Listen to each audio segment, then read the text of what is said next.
In this video, I'm reviewing the Fanatec CSL Universal Hub, Fanatec's entry-level hub that allows you to use custom wheel rims with your Fanatec wheelbase.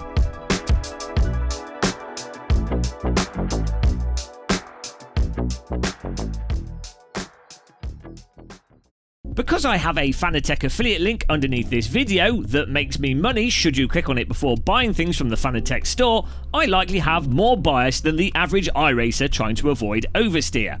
Remember, always check out multiple sources when researching products online, and most importantly of all, never trust a YouTuber. In their continuing mission to have more products than your average beauty salon, Fanatec have just unveiled, launched and released the CSL Universal Hub. In order to make this hub truly universal and boldly go where no wheel hub has gone before, it supports both a 6-hole 70mm arrangement and a 3-hole 50mm arrangement, meaning that it supports all the Fanatec standalone wheel rims, as well as many of those other wheel rims that you might pick up on eBay or from some of the big brands like Sparco, Momo and OMP. In terms of the features inherent to this button box, it has 8 non-removable buttons, a 2-way rocker switch, 2 2-way toggle switches, the Fanatec tiny, very small tuning button, the Fanatec 7-way funky switch, which gets you rolly left, rolly right, up, down, left, right, and a push button. And of course, a left and right shifter button, which have the shifter paddles attached to them behind the button box. Otherwise, you wouldn't be able to change gear. It also has a 3-digit LED display, which can be set through the software to display the gear you're in, the RPMs you're in, the speed you're going at, or just used to see what you're doing with the tuning menu. Lastly, and somewhat arousingly, atop the button box, there is a USB-C port, which will allow for the use of third-party steering wheels that have USB cables coming from them, but also potential future Fanatec USB devices. Now, I didn't mention what is perhaps the most novel and interesting aspect of this button box, and that is the way in which the shifters and buttons can expand or contract from the centre, allowing you to position things exactly where you want them to be. Which is both the best and worst aspect of this button box, which I will tell you more about later once we have done some testing.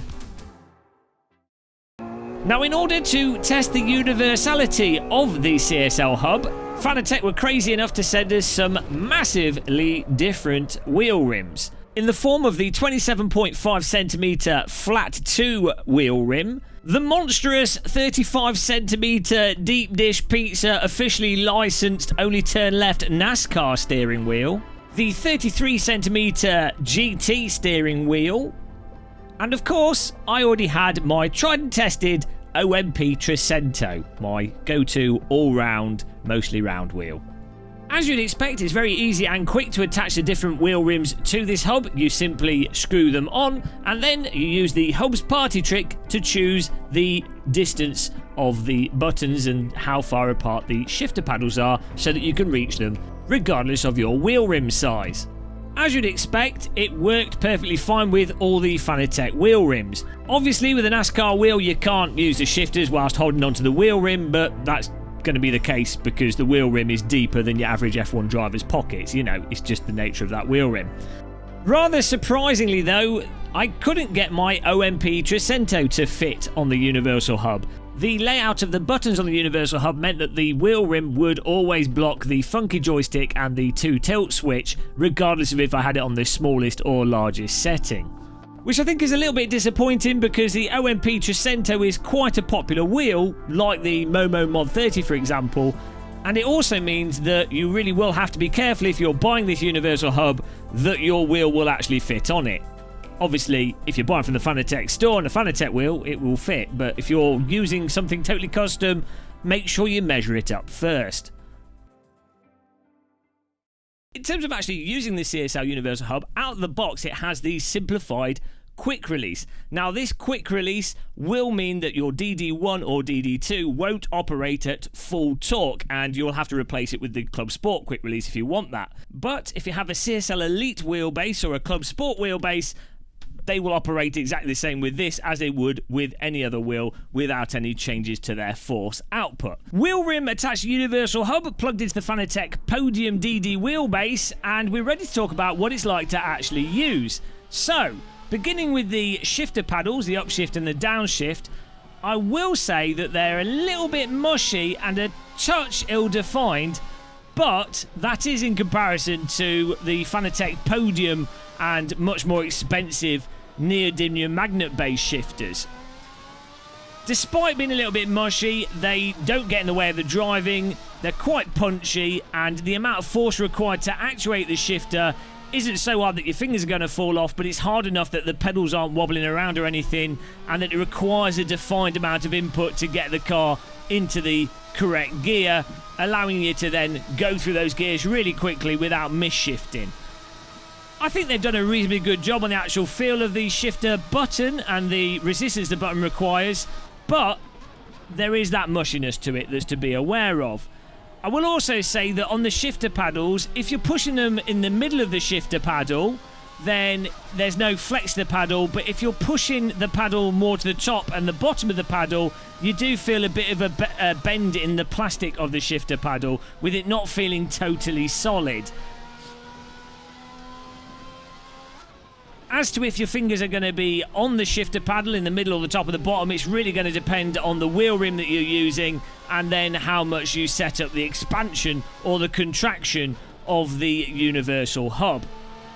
Lastly, with the shifters on the universal hub, I will say when you're squeezing them relatively hard to do the shifting, and especially when you're driving this awesome V12 RSS mod car in Assetto Corsa, you will find that you can see the button box itself does tend to flex a bit, which again I think adds to that mushiness feel of the shifting. The flex does flex more if it's out more, if the button box is extended more. If it's contracted, it flexes a little bit less, but in both cases you do get that button box flex. To be honest, I think most people would get used to it and ignore it. It's not going to interfere with your driving, I don't think, but it's just something that I'd rather not have happen with a button box.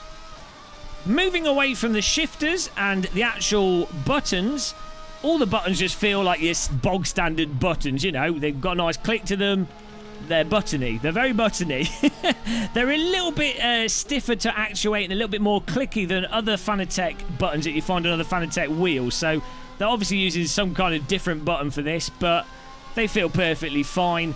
And aside from that clickiness of the buttons and positive, you know, positive action, the actual placement of the buttons is quite nice on this, in the sense that having the buttons close together means that you can reach more of the buttons without taking your hand too much off the wheel. So when you're in the heat of the moment, you can get to those buttons and shout over voice over IP, for example, while still being in full control of the car. Because they're closer together, you would think, oh, I'm going to accidentally push the wrong button. But you're not, because the buttons are different sizes and also have like different seating things around them, making it easy to sort of tactilely feel with your thumbs which button you're going to be pushing on before you push on it. So I think it's a really nice touch. I do think though, again, with some wheel rims, depending on the wheel rim shape, you might find it a bit harder to access the buttons than with other wheel rims. It's literally just going to come down entirely to the outer style of your wheel rim as to opposed to the general diameter of the wheel rim.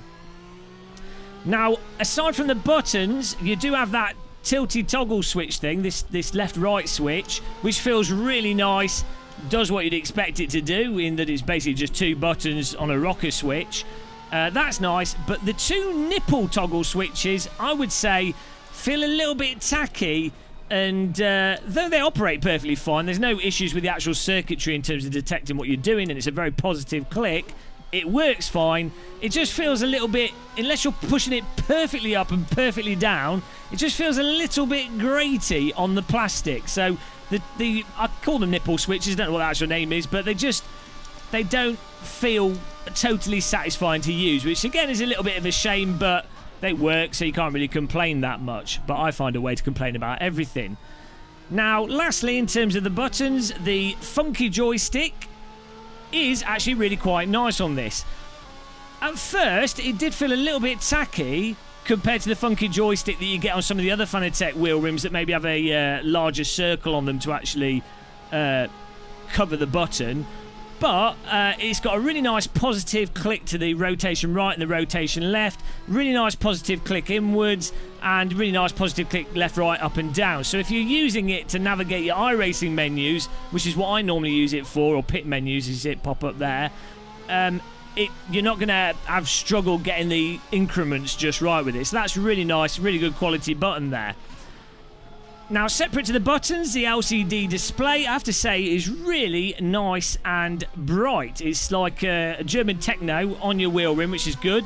If you've got a CSL Elite CSL Elite base, you'll have those lights on there as well. And obviously with the Fanatec DD, you've got the screen. But the additional LED lights here, just really nice. Make it really clear to see what speed you're going at, RPMs or gear. As I said earlier in the video, all dependent on what settings you're using. But it's large enough and clear enough, despite being quite small, that you can actually just glance down and see it quickly. And in some ways, it's actually it's more legible than the LCD-based screens that you get on some of the more expensive wheels. So it's a bit of a surprise there. But yeah, all said and done, the actual functionality of it is really quite nice. It does what you'd expect it to do. All the buttons are accessible, all the buttons work, the shifters work. It's not going to get in the way of your sim racing, and it allows you to use a custom wheel rim with your Fanatec DD, CSL Elite or Clubsport wheelbase.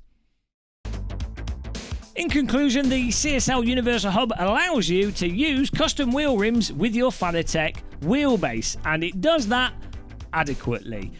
I don't think it absolutely smashes it out of the park, but it doesn't fail either. It's just good enough.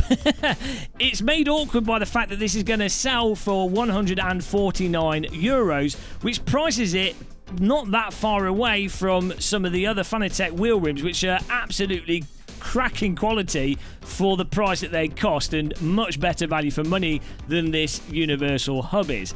It'll be interesting to see what they do in terms of bundles with this and what they do to sweeten the deal up with this Universal Hub and the other wheel rims, because I think that's where more the value will come from this. The mechanism of it expanding and contracting I think is nice. It does mean it will accommodate more things, but that flex and sort of it just makes it feel a little bit more tacky than I think it otherwise would do if it was totally rigid or maybe made out of metal as opposed to plastic. There you go, guys. That is our review of the CSL Universal Hub. I hope you enjoyed it, and I hope it helped you out if you're looking at getting one of these, or this is the sort of thing that's interesting to you. Of course, if it is, check our link in the description that will take you to the Fanatec store. Appreciate those of you that do that. If you've got any questions and you're wondering about compatibility or anything that I've missed in this video, just ask in the comment section and I'll answer them as soon as possible.